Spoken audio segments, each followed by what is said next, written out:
And Radu drew back-to-back perfect responses to Van Cleef. It just happens. Well, what do you think he's going to pick now? I mean, we got the deck list here. All right, let's see. So he gets Druid or Hunter. Oh, he's got to go with Hunter. He's got to win 2 games. So, yeah, it seems like that's probably a pretty good choice, especially since he left Warlock up for his opponent. Well, okay, so if Radu has Handlock, he cannot pick Druid. That's true. That possibility alone means you pick Hunter.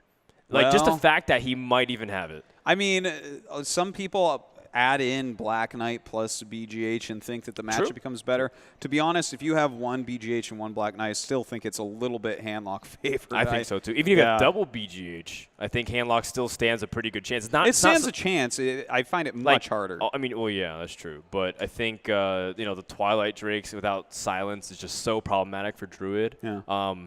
Jirax is actually surprisingly really effective because of how good Sludge Belcher is in the mid game and like able to keep your health. Like I think overall, like Handlock is still a really big threat for Druid. Yeah, so Hunter is just what I would go with here. You got to go with Hunter. Yeah. Hunter, safer bet here. We're going to see what he picks in just a moment as this match is close to starting now. It looks like if it's Zoo even, Hunter against Zoo or Druid against Zoo is also bad. In fact, Druid's bad against both Warlocks, so I feel like in general you have to go with it. And he went. He did go Hunter. Not surprised there. Hunter with Snake Trap here. All right. So Hunter with Snake Trap, definitely a deck that you've used a bit, Tasteless. I love this deck, man. Yeah. Why do you love it? This exact deck. Well, I loved it back when it was broken before they patched it. Right. It's changed. With the buzzard and everything. Yeah. But that's when you go to Hunter's like, Hunter, you've changed. Yeah. Used to be cool, man.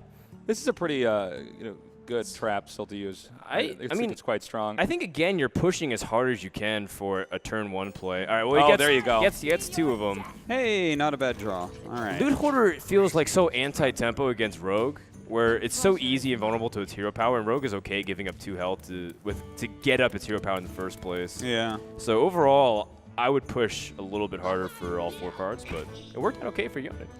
Huh. Well, the Loot Hoarder, you might look at it and say, well, at least this cycles. And oh, man. This is the most painful of things, though.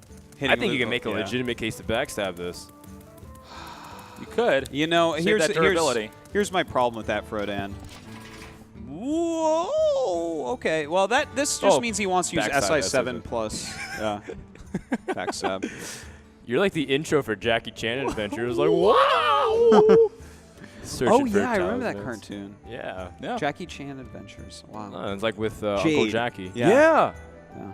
It's a great show. Did you watch that show, Tasteless? I did not watch Get that. out of here, Tasteless. I don't even know what you guys are talking really? about. Like Jackie I was Chan nodding and smiling, and I'm like, yeah, I know, but no, I don't. Dude. Was that a cartoon or was that it was an animated series, and it was about Jackie Chan chasing down all like the... That's crazy. You'd think you would need to animate Jackie Chan of all people. Oh, it helps. No, really? No. It's actually really cool. And then he give life lessons after the show, too. One of them being don't activate Snake Trap. Well, he knows it's Snake Trap now at least. Yep. Yeah. And, I guess that this play ends up working out for him. Doesn't Look how quick. Still takes 4 from Leopardome, though. Look how quick he made this decision, too. Like, he was able to read everything perfectly. Like, a lot of people play very slow in these tournaments to, make sure they're testing for everything. But Artie's played this deck so many times that he's feeling very comfortable just reading off the bat. What do you think the play is from here? He's got the Loot Hoarder. He's got the Web Spinner. Does he just... I think I'm probably dropping 2 minions here. I feel like Haunted Creeper might be one of them. Even though Loot Hoarder, cycles, especially with this used weapon and everything, you're at the 4 mana turn, which is kind of a weak turn anyway, so they want to do something like Fan of Knives. So I think Haunted Creeper is slightly better. Okay, well, he goes with the Loot Hoarder there. What do you think so? Yeah, I think so. If he has Fan of Knives anyways, he's going to destroy your board. So if he attacks and then goes for, Blade Flurry, for example, but...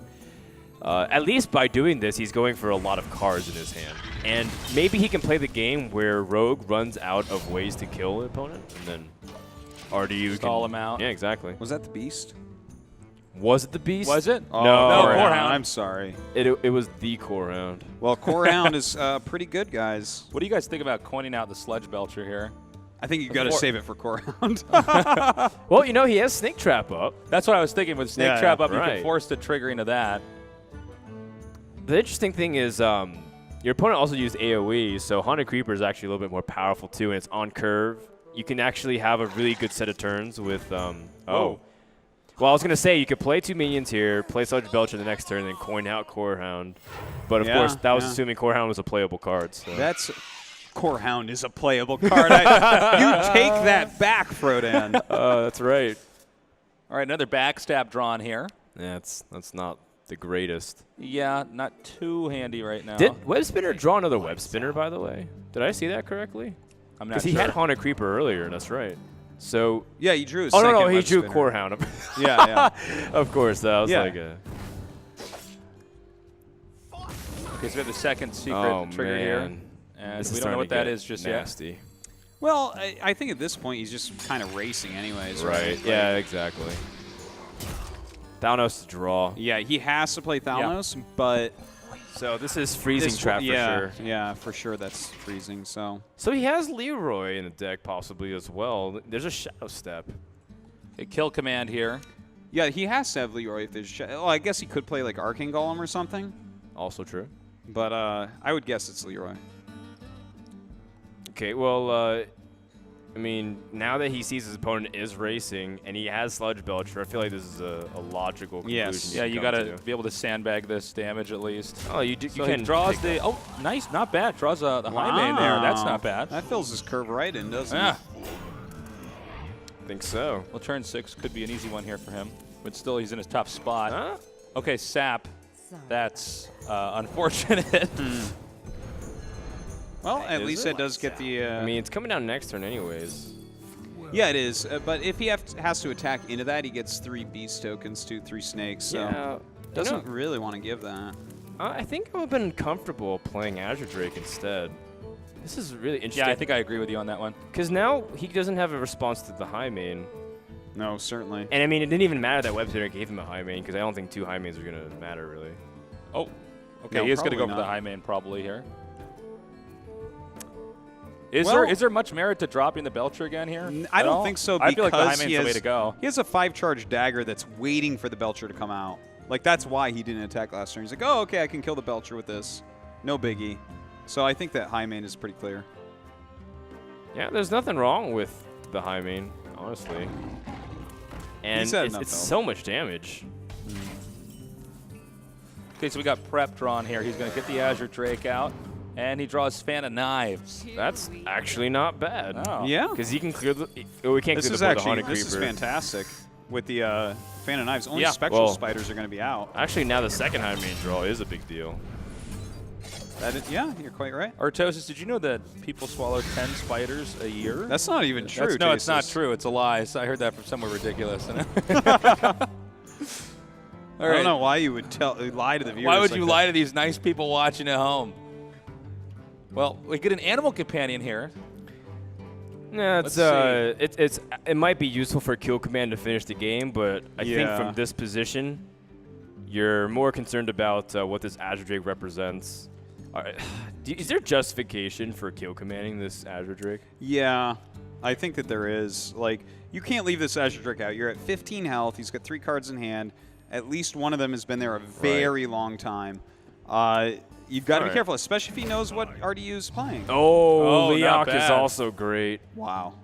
That's really nice. Okay, so 4 damage there, and he goes for a tracking here at the end. Oh, kill command there. Yeah, slows it out. Actually, I'm really curious now if he sequenced that differently, because he would have 2 kill commands, and then he would have been pushing damage at his opponent.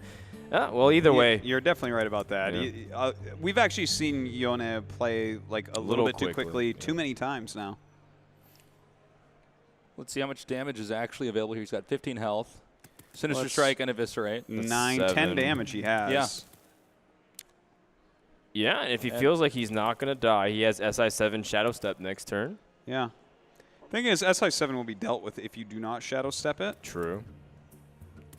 At this point, you're just kind of go for direct damage. You know, he's got a very interesting deck. He's got Shadow Steps, which made me lean towards Leroy, but he's also got Sinister Strikes, which makes me think Malygos. I know what you mean. Yeah, it's really weird with the Shadow Steps and the Sinisters, but I don't think that this is a Malygos deck at all. I would be so surprised if you're playing Shadow Step in a Malygos deck, whereas that's true. Sinister Strike fits a little bit easier into regular Miracle decks than Malygos does into anything with Shadow Step, I think. Sure. But I think here, would you eviscerate this Leok? I feel like I would. Are you in danger of dying? You're 8 damage. Your opponent just used kill command. Not next turn, but it's close enough. I think so. Okay, so he's going to go with the looks like the SI agent after the Sinister Strike. I mean, or no eviscerate. Okay, he will get rid of the Leok. Yeah, I think he needs to. It's just, you can't leave a beast out right now. Even if he just used a kill command, it's like a little bit indecisive there for a moment. No, I think, yeah, I think he understands that he needs to kill the board. Like, he's in danger of dying. But this is a pretty fugly hand there. Yeah. With nothing much left. And he gets Stranglethorn Tiger. Okay, so by the way, a Leroy top deck at this point kills him, so Sludge Belcher might be something he wants to consider here. In fact, Sludge, would you consider just removing this? Your opponent has 1 card in hand. I think I might Sludge Belcher kill command, or the thing is, does he know that there's Shadow Steps? What does he know about RDU's? No, he doesn't know there are Shadow Steps. So I think Sludge Belcher kill command is the safest, but I think that I would consider other plays because it's hard to put him on that. That's a 3-turn kill, and that still gives your opponent a small possibility. Like, High Main is like the biggest threat. Yeah. Sludge Belcher is the safest. I think like Stranglethorn Tiger is like a mix between the two because you can kill command and attack next turn That's for true. 10 damage. So I think actually Stranglethorn Tiger would have been a good compromise, honestly. Yeah. Because now if your opponent saps. Yeah. Stranglethorn is only 1 less damage. Yeah. Come on. And Come this is RDU we're talking about. Oh, wait. How much damage is this? Oh, no, not enough. Not quite. Not quite. He's 2 points off. So that means he's dead, right? Yeah, I don't think he can actually survive. Oh, he can kill Shadow off the first body of the High Main? Does that matter? Well, it reduces the damage by 2. Yeah. You can see he's thinking about it. Man, he is really close, but just so far. I don't think RDU can pull out this game. No, it doesn't look like it. There's just so much damage coming in from his opponent. We have like 11 easy, and then even if he kills this High Bane, that's High Bane? High Bane? High Bane. Yeah. Okay, well, that just means he is, in fact, dead. Yeah, well, I mean, even if he killed off the bodies, there was kill command and hero power. So that would have been 11 damage regardless. And, Yone picks up a little bit of opportunity to BM here. Showing the Hunter's Mark. Yep. Well, as much as I love BM, when you show extra cards with it, I cannot approve. Yeah. That's right. Don't want to give any more of your deck away there. It's so BS.